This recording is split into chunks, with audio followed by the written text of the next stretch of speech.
I've always loved road trips. There's something about the open road, the endless sky, and the freedom to go wherever your heart desires that has always fascinated me. So, when my friends and I decided to take a trip across the state to visit some old college friends, I was ecstatic. We planned to drive through the night, expecting the journey to take around 6 hours. But what was supposed to be a fun adventure turned into a night I'll never forget, and not in a good way. We set off just after sunset, with my friend Jake behind the wheel, Mark riding shotgun, and me sprawled out in the back seat. The first few hours were filled with laughter, loud music, and the occasional stop for snacks and gas. Everything was going smoothly until we found ourselves on a desolate stretch of road around midnight. It was one of those roads that seemed to stretch on forever, surrounded by dense, dark forest on either side. The kind of road where you'd be lucky to see another car for miles.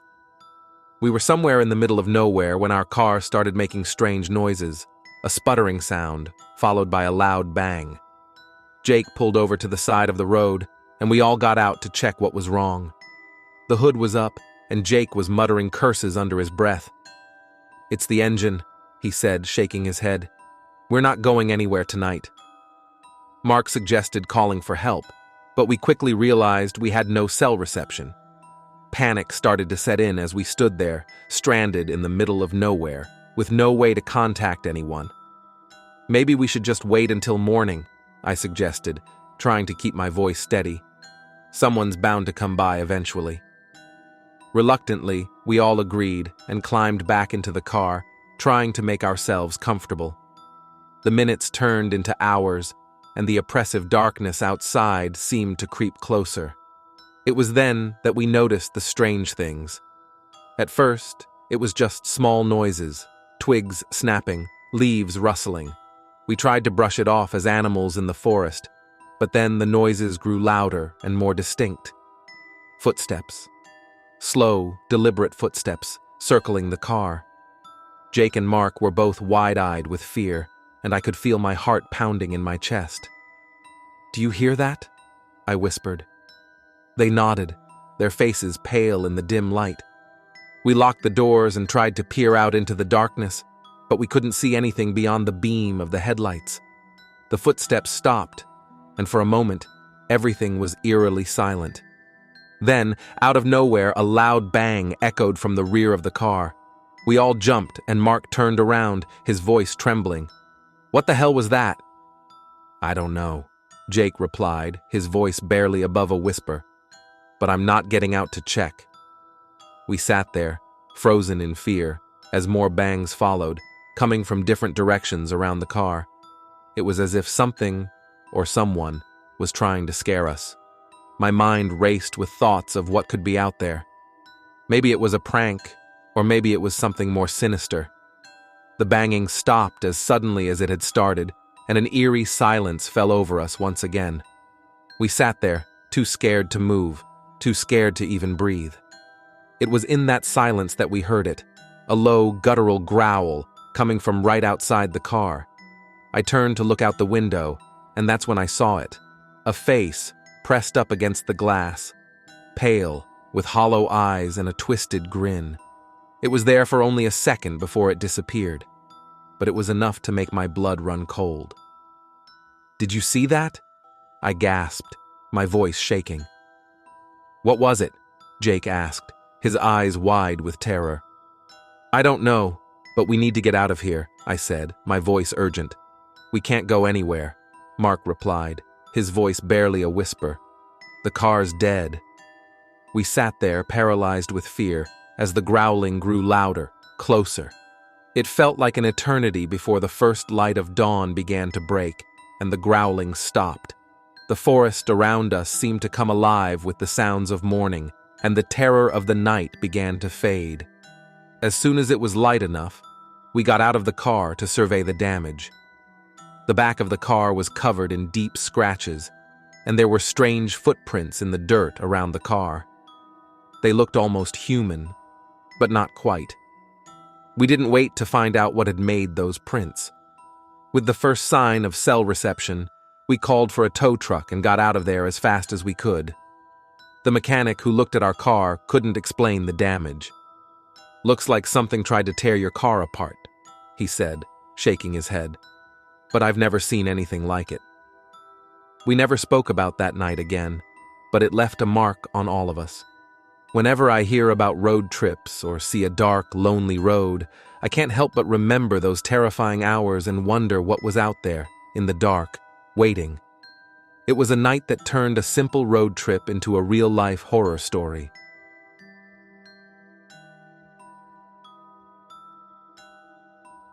I always loved road trips. The thrill of the open road, the freedom to stop wherever and whenever I wanted, and the chance to discover new places. So, when my best friend Mike suggested we take a road trip across the state, I jumped at the opportunity.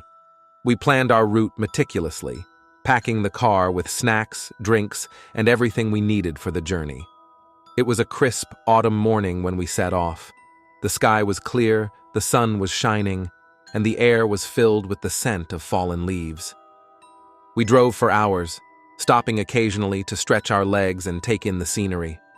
By late afternoon, we found ourselves on a narrow, winding road that cut through a dense forest. The GPS indicated it was a shortcut, saving us a good couple of hours. As we drove deeper into the forest, the trees seemed to close in around us. The road grew narrower and bumpier, and the sunlight barely penetrated the thick canopy above. The atmosphere inside the car shifted from one of excitement to an uneasy silence. I glanced at Mike, who was gripping the steering wheel a little too tightly. "Are you sure this is the right way?" I asked, trying to mask my growing apprehension. "Yeah, the GPS says it's the shortest route," Mike replied, though he didn't sound convinced himself. We continued driving, but the sense of unease only grew stronger. It felt as if the forest was alive, watching us, waiting. The sun was setting, casting long shadows across the road. Suddenly, the car jerked and came to a halt. "What the hell?" Mike muttered, turning the key in the ignition, but the engine only sputtered and died. "Great, just great," I said, stepping out of the car to check the engine. I wasn't much of a mechanic, but I knew enough to see that something was seriously wrong. The engine was overheated and we were miles away from the nearest town. "We should call for help," Mike suggested, pulling out his phone, but there was no signal. We were completely cut off. As night fell, the temperature dropped rapidly. We decided to stay in the car and wait until morning, hoping someone would come along and help us. Hours passed, and the forest around us seemed to grow darker and more oppressive. Strange noises echoed through the trees, rustling leaves, distant howls, and something that sounded disturbingly like whispering. I was drifting in and out of sleep when I heard a tapping on the window. My eyes snapped open, and I saw a figure standing just outside the car. It was a man, or at least it looked like a man, but there was something off about him. His clothes were tattered, his hair wild and unkempt, and his eyes were completely black. "Mike, wake up!" I whispered urgently, shaking him awake. Mike groggily sat up and followed my gaze. The figure outside the car was still there, staring at us with those unnerving eyes. He didn't move or speak, just stood there, watching. "What do you want?" Mike called out, his voice trembling. The figure didn't respond. Instead, he slowly lifted a hand and pointed deeper into the forest. My heart pounded in my chest as I followed his gesture.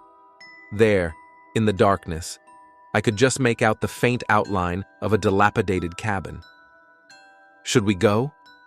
Mike asked, his voice barely above a whisper. "I don't think we have a choice," I replied, feeling a sense of dread settling over me. We cautiously stepped out of the car, keeping a wary eye on the figure.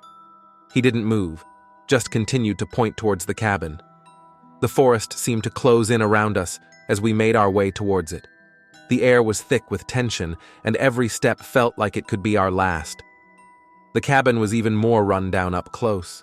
The windows were broken, the door hung off its hinges, and the entire structure seemed to sag under its own weight. But it was shelter, and at that moment, we needed it. As we stepped inside, the door creaked loudly, echoing through the empty rooms. The air was musty, and the floorboards creaked under our weight. We found an old fireplace and some broken furniture, but nothing that would offer much comfort. "We should try to get some sleep," Mike suggested, though he didn't sound optimistic. We settled down on the floor, trying to make ourselves as comfortable as possible. The night dragged on, and the sounds of the forest seemed to grow louder and more sinister. I couldn't shake the feeling that we were being watched. Sometime in the middle of the night, I was jolted awake by a loud crash. I sat up, heart racing, and saw Mike standing by the window, peering out into the darkness. "What is it?" I asked, my voice shaking. "There's someone out there," he whispered, his face pale. I joined him at the window, and sure enough, there were shadows moving between the trees. I counted at least 3 figures, all with the same black eyes as the man who had led us here. "We need to get out of here," I said, my voice barely audible. We grabbed our bags and made our way to the door, but as we stepped outside, we found ourselves surrounded. The figures closed in on us, their eyes glinting in the darkness. "Please, we don't want any trouble," Mike said, his voice trembling. The figures didn't respond. Instead, they slowly reached out towards us. I felt a cold, clammy hand wrap around my arm, and a sense of overwhelming terror washed over me. I struggled to break free, but their grip was too strong. Just as I thought it was all over, a blinding light filled the clearing. The figures recoiled, hissing and snarling, and I saw headlights cutting through the darkness. A truck roared into view, and a voice shouted for us to get in. We didn't hesitate. We broke free from the figures and ran towards the truck, scrambling into the back. The driver floored the gas pedal, and we sped away from the cabin and the forest. It wasn't until we were miles away that we finally felt safe enough to speak. The driver, a grizzled old man named Hank, told us that the forest was known for strange occurrences and that people often went missing there. We thanked Hank profusely for saving us and eventually made it to the nearest town. We never spoke of that night again, but the memory of those black eyes and the feeling of being watched still haunt me to this day. Road trips never held the same appeal after that. The open road, once a symbol of freedom, now reminded me of the darkness that lurks just out of sight.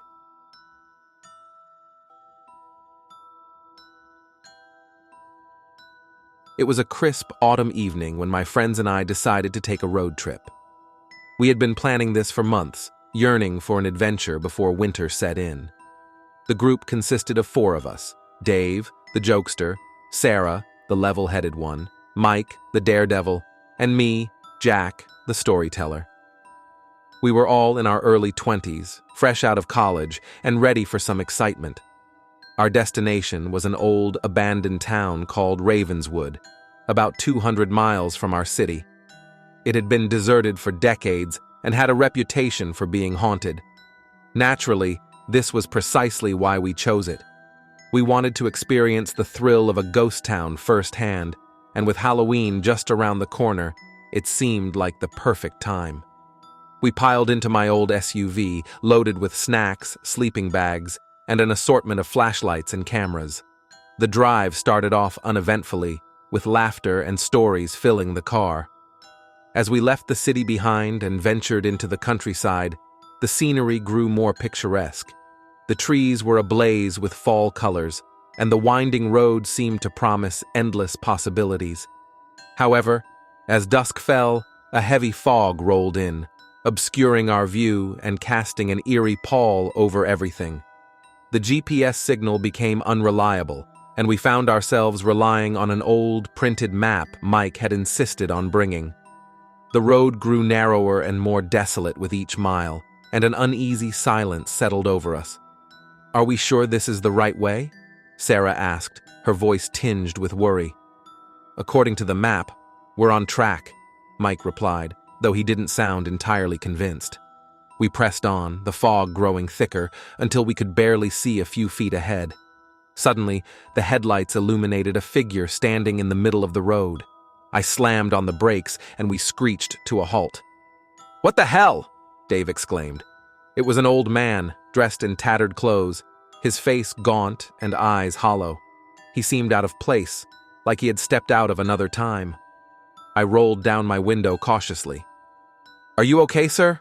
I called out. He didn't respond immediately. Instead, he pointed down the road with a bony finger. "Ravenswood," he said in a raspy voice. "It's that way. But beware the darkness." Before we could ask him anything else, he melted into the fog, disappearing as mysteriously as he had appeared. We exchanged uneasy glances but decided to continue. After all, we were almost there. The road twisted and turned, and the fog seemed to cling to us like a living thing. Finally, we arrived at Ravenswood. The town was exactly as we had imagined: crumbling buildings, overgrown vegetation, and an air of forgotten history. We parked the car and got out, our breath visible in the chilly night air. "Let's set up camp in the old town square," Mike suggested, trying to shake off the unease. We found a relatively flat area near the remnants of a fountain and set up our tents. As night fell, we gathered around a small fire, its flickering light casting eerie shadows. We shared ghost stories, each one more outlandish than the last, trying to outdo one another. Around midnight, we heard it, a low, mournful wail that seemed to come from the depths of the earth. We fell silent, straining to hear more. The sound grew louder, more distinct, and we realized it was coming from one of the buildings. "Should we check it out?" Dave asked, his bravado wavering. "Absolutely," Mike said, already standing up. "We didn't come all this way to chicken out now." Reluctantly, we followed him, flashlights in hand. The sound led us to what appeared to be an old church. Its doors hung ajar, creaking in the wind. Inside, the air was musty, and the wooden pews were coated in a thick layer of dust. We moved cautiously down the aisle, the wailing now a chorus of anguished cries. At the front of the church was a large, ornate mirror, cracked and tarnished.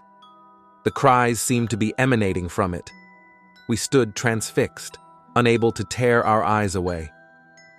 "Do you see that?" Sarah whispered, pointing at the mirror. In the dim light, we could make out shapes moving within the mirror, shadows that writhed and twisted. Suddenly, a face pressed against the glass from the inside, a face contorted in agony. We stumbled back, horrified. "We need to get out of here," I said, my voice shaking. As we turned to leave, the church doors slammed shut with a deafening bang. The temperature plummeted, and the air grew heavy with the scent of decay. The shadows in the mirror began to seep out, creeping along the floor towards us. Panic set in, and we bolted for the doors, pushing and shoving in our desperation to escape. Finally, we burst outside, gasping for breath. The fog had lifted, revealing a starless sky. We sprinted back to our camp, grabbed our essentials, and piled into the SUV. The drive back was a blur of fear and adrenaline. We didn't stop until we reached the city, the first light of dawn breaking the horizon. We never spoke of that night again, each of us haunted by our memories. Years later, I heard a story about Ravenswood from an old historian. He told me about a preacher who had gone mad, believing he could trap the souls of his congregation in a mirror to save them from eternal damnation. The town had been abandoned shortly after, and the mirror was never found. Whether it was the power of suggestion or something truly supernatural, I can't say. But I know one thing for sure: I will never set foot in Ravenswood again.